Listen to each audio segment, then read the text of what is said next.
Good day, learners, and welcome to Creative Nonfiction. Today we will discuss evaluating one's draft.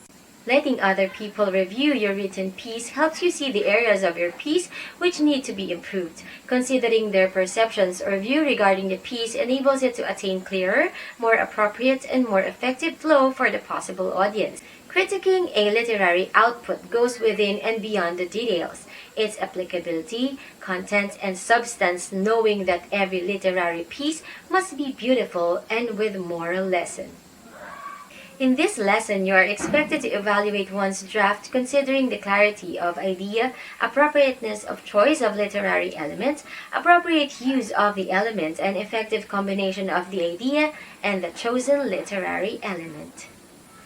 When you are reading any reading material, you tend to digest each of the information that you are reading, feeling the emotions injected in the piece or the concepts and perceptions being discussed by the author. Moreover, when you are reading a piece, you can be disturbed if there are some key points which are distracting, leading the piece not to be appreciated or worse, not to be read by the readers.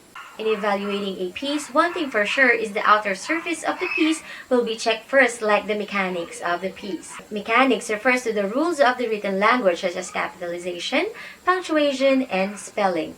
For non-native speakers or users of the language, it will be a challenge to master it, especially the grammatical rules in every language are merely different. However, with the restriction of the grammatical rules, the writers will be guided properly in incorporating mechanics in their piece.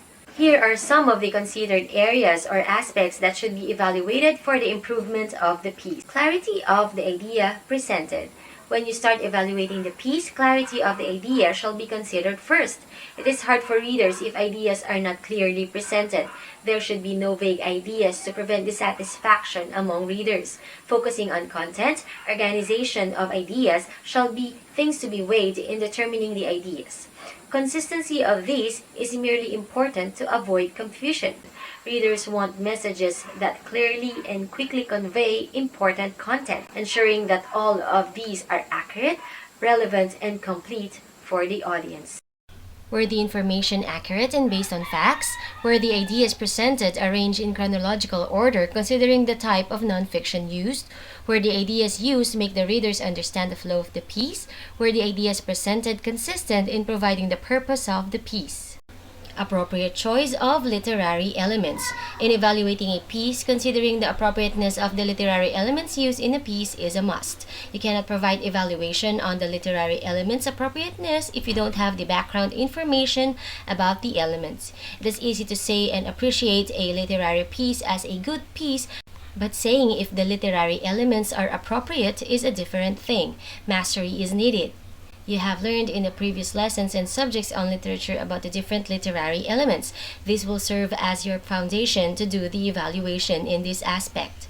Characters, setting, plot, tone, theme, point of view, imagery, conflict, and figurative languages are some of the literary elements that you have learned. In considering these, you need to consider also the genre or type of nonfiction that the author used. Remember, there are literary elements that are not applicable to a particular genre or type of nonfiction. How and why did the author choose the literary elements? What was the genre used by the author? Were the chosen elements appropriate to the genre used by the author? Appropriate use of element.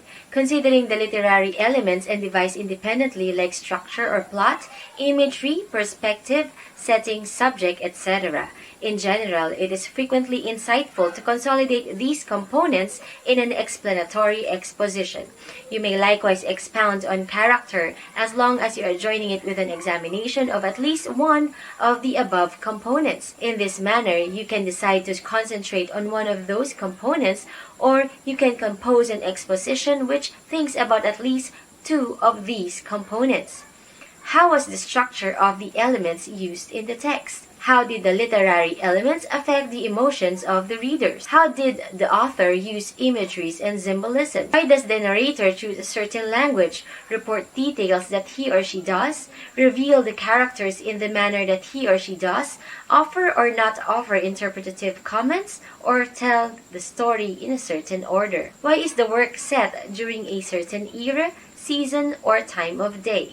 The use of the element in the piece will surely affect the meaning and flow of the story. 4. Effective combination of ideas and the chosen elements. Since you have known the ideas presented and how did the author choose and use literary elements, the last facet that can be evaluated is the impact of these to the readers and the audience. Will there be an effect once you have clear presentation of idea? Will there be an effect if you have selected appropriate literary elements? These are some of the questions to be pondered to evaluate one's draft. This is much like the effect literary devices have over the ideas presented in the text. Since creative nonfiction is somewhat relevant to creative writing itself, the devices used in others are used to express and elevate certain types of emotions and meanings that poet wishes to convey. This is done so that the readers feel and respond in a certain way. Did the reader understand the flow of the piece because of the literary elements used? Were the literary elements enable the appreciation of the readers to understand the story of the piece? Where the combination of ideas and literary elements help the readers to go along and be hooked with the flow of the piece? These are just some of the aspects that you can consider in evaluating one's draft of a literary nonfiction piece. The most ideal approach to assess is to leave it with open-minded perspectives. This will naturally assist you with evaluating the piece. You may consider the questions stated, but the appreciation of the literary piece is really subjective to the eye of the readers. This has been Teacher Diane. Thank you so much. See you again next time. Happy learning!